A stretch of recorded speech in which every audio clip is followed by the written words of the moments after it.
আমি এই স্বাধীনতা চাই না যে বাংলাদেশের গণভবনে হরিলুট হয়, স্বাধীনতা 53 বছর পরেও জাতির পিতার নাম নিতে লাগে ভয়। যে দেশের জাতীয় সংসদে মেধাবী ছেলেরা করে লুটতরাজ, উলঙ্গ নৃত্য করে গান, তথাকথিত মেধাবী সোনার ছেলেরা সংসদের চেয়ারে বসে করে ধূমপান। হায় ঈশ্বর, এত নির্লজ্জতা দেখতে চাইনি আমি। যারা মায়ের বুকের ব্লাউজ নিয়ে নৃত্য করে, উল্লাস করে উন্মাদের মতো, বিশ্ববাসীর কাছে বাঙালির মাথা হেট করে শিয়াল কুকুরের বংশধর যত, লুট করে গণিমতের মাল, হাঁস, মুরগ, ফ্রিজিং মাছ, তৈজসপত্র, পায়খানার বেসিন, কমেট, টিস্যু, গটিবাটি, শাকসবজি, খাতা খম্বর, আগুন সন্ত্রাসীরা হিংসার বসে জ্বালিয়ে দেয় 32 নম্বর ধানমন্ডি জাতির পিতার বাড়ি, যা ছিল বিশ্ব ঐতিহ্য, বাঙালি জাতির একমাত্র সম্বল। হায় পিতা, তুমি কার জন্য এনেছিলে স্বাধীনতা?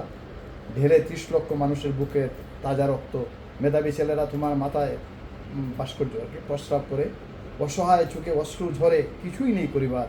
হায় প্রভু, এ দৃশ্য দেখার আগে মৃত্যু কেন হলো না আমার? যারা স্বাধীনতার মর্ম বোঝে না, এ স্বাধীনতা নেই কোনো প্রয়োজন, চেয়ে দেখো আজ স্বাধীনতার পতাকা খামছে ধরেছে সেই পুরানো শকুন। ডাক্তার শামসুন্নার মাধব। 7/8/2024, রাত 2টা 29।